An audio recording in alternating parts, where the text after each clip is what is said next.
కూడా అంటే మనోమయ కోసము నీ మనసులో ఏ రూపం ఉందో ఆ రూపంతోనే నువ్వు దైవం చూస్తున్నావంటే నువ్వు ఒక మెట్టు ఎక్కాలి. ఇంకా నువ్వు మనోమయ కోసానికి దాటాలి నాయన, విజ్ఞానమయ కోసంలోకి వెళ్ళాలి. నువ్వు మనసుతోనే చూస్తున్నావు దైవాన్ని అని చెప్పారు. ఏం చేయాలండి? వాళ్ళు ముందు అమ్మవారు కనపడుతుందండి, అది నువ్వు సృష్టించుకున్న అమ్మవారినైనా. నువ్వు ఇంకా ఒరిజినల్ అమ్మని చూడలేదు, ఒరిజినల్ కాళీ మాత్రం చూడలేదు అయినా, నువ్వు జెరాక్స్ కాపీ చూస్తున్నావు. ఏం చేయాలండి? పరుమిదిలో చెప్పండి, ఆమె అడ్డంగా నరికాయి. అడ్డంగా ఏది నా తల్లి నరకాల ఏం మాట్లాడుతున్నావు అంటారు. ఇది లాస్ట్ రోజు. నువ్వు కానీ ఈరోజు దాన్ని దాటలేదనుకో, ఆ రూపాన్ని దాటలేదనుకో, ఆ భక్తి యోగాన్ని దాటలేదనుకో, ఇదిగో నేను ఈ మనోనేతలు శాశ్వతంగా తీసిపారేస్తా, వాటిని తీసుకోవాలి. ఇప్పుడు ఏం చేయాలండి? అడ్డంగా నరుకు. కత్తి ఆడించానండి, అమ్మవారిని ఆడించి తెచ్చో కత్తి కూడా ఆడించాను. ఇది రామకృష్ణ మన జీవితంలో రియల్గా జరిగింది. అప్పుడు ఆయన ఏం చేస్తారంటే మళ్ళీ గుజరాబాద్ ప్రత్యక్షం అవుతుంది. అది మనం నిర్మించుకున్న ఒక భావన. నాకు రియల్ కాళీమాత ఇందాక చెప్పారు, కాళీమాత నాలుగు బయటేసుకుని ఉండాలి అన్నది మన మైండ్లో ఉంటుంది కదా, అలాగే ఉంటుంది. ఇక్కడ మైండ్ అంత డేంజర్. అందుకే మైండ్ సున్నా చేసుకోవాలి. ఫస్ట్ మైండ్ సున్నా చేయాలంటే ఏం చేయాలా? శ్వాస మీద ధ్యాస పెట్టాలి. ఇంకా తప్పకుండా శ్వాస మీద ధ్యాస. ఓకే, అప్పుడు కొత్తప్పుడు చెప్పాడు, ఈయన ఏం చేశాడు? ఒక కత్తి తీసుకున్నాడు, మూడు ఇలా అడ్డంగా నరికాడు. ఆ మధ్యలో నుంచి పెద్ద కాంతి వాళ్ళు ఏమవుతారు. అది అసలైన కాళీమాత యొక్క దివ్య తేజస్సును అంటే మీ యొక్క మైండ్ మిమ్మల్ని ఎంత గౌరవించాలంటే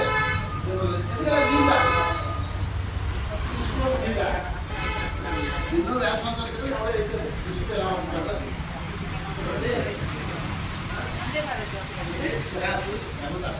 అందరినీ నాకు వేసుకుంటాను. అన్ని కిరీటం ఎంత కష్టం తెలుసు మీకు? కిరీటం నేను కొడుతుంది కనీసం 2 కేజీలు ఉంటాయి. 2 కేజీలు హెల్మెట్ పెట్టుకుంటే నాకు అట్లా చిరాకు ఉంటుంది. ఎంత హెల్మెట్ కిరీటం పెట్టుకుని ఎలా ఉంటారంటే అది మనం చూసుకున్న రూపాలు. అది భగవంతుడు ఎప్పుడు ఆ రూపంలో ఉండడు, అనేక రూపాల్లో మారుతుంటాడు. అది మీరు పట్టుకోవాలి. ఎలా పట్టుకోవాలి?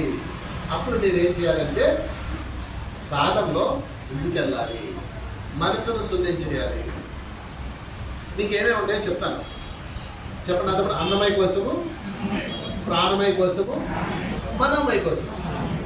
మనోమయ కోసం అంటే మనసు. ఓకే, దాని తర్వాత ఉండేది విజ్ఞానమయ కోసము. ఇక్కడ అసలైంది ఇక్కడికి వెళ్ళాలి మీరు. ఈ ధ్యాన ప్రపంచంలో మీరు ఈ 3 దాటి ఇక్కడికి వెళ్ళాలి. విజ్ఞానమయ కోసం, విజ్ఞానమయ కోసం అయిన తర్వాత ఇంకా ఆనందమయ కోసం. లేదా కొంతమంది ముందు ఇది చెప్తారు, ఆనందమయ కోసం. ఉన్న ఆనందం వస్తుంది. ధ్యానంలో వచ్చే మొట్టమొదటి తిన్నాక అని చెప్తుంది కదా, ఇక్కడికి వచ్చే వాళ్ళందరూ ఆనందంగా ఉంటారండి.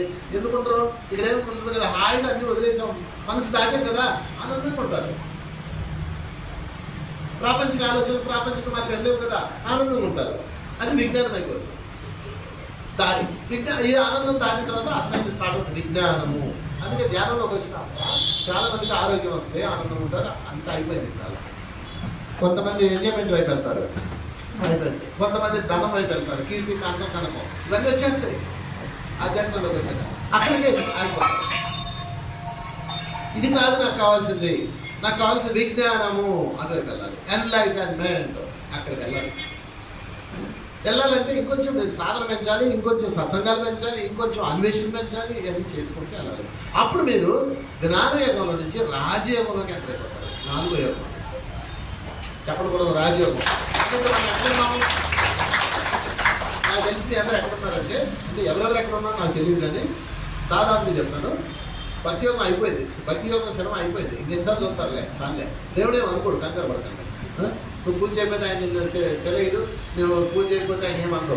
కావాలంటే నువ్వు ఇంట్లో దీపం పెట్టుకోవాలంటే పెట్టుకో, పూజ చేయాలని చేసుకో, కానీ వ్యతిరేకంగా మాత్రం ఉంటాడు. ఎప్పుడు వ్యతిరేకంగా ఉంటాడు. నువ్వు పూజ చేస్తున్నావు, అవతల పారే అని అనకండి. అది మీకు చాలా పెద్ద ఎఫెక్ట్ అవుతుంది. తర్వాత చాలామంది తెలీదు.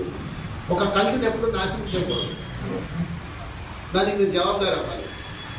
అందుకని ఎప్పుడు కూడా వాళ్ళు ఏ స్థితిలో ఉన్నారో ఆ స్థితిని సాధన చేయనైనా నీకు తెలుస్తుందని చెప్పాలి. మానాల్సింది ఒక్కటే, ఏంటది? హింస. చేయాల్సింది ఒకటే, ఏమిటది? పట్టుకోవాల్సింది ఒకటే, ఏంటది? హంస అంటే ధ్యానం. చెప్పండి. హింస చూడదు, హింస చోటు హంస పక్కడం. హంస పకడం. హంస అంటే శ్వాసను పట్టుకోవాలి, హింసను వదిలేయాలి. అంటే మనం వద్దు అని చెప్పాల్సింది ఏంటి? హింస ఒకటే. పూజ చేసుకుంటానంటే మంచిది అని చేయాలి. ఆ చేయడం చావడం, ఊరికే వెళ్ళకు. అది పూజ చేసేవాడు ఇక్కడ రాడు అసలు, తెలుసు. 1000 సార్లు పూజ చేయాలా? అప్పుడు కాబట్టి 5 నిమిషాలు కలుగుతుంటారు. కొంతమంది చెప్పండి బతకుంటాయి.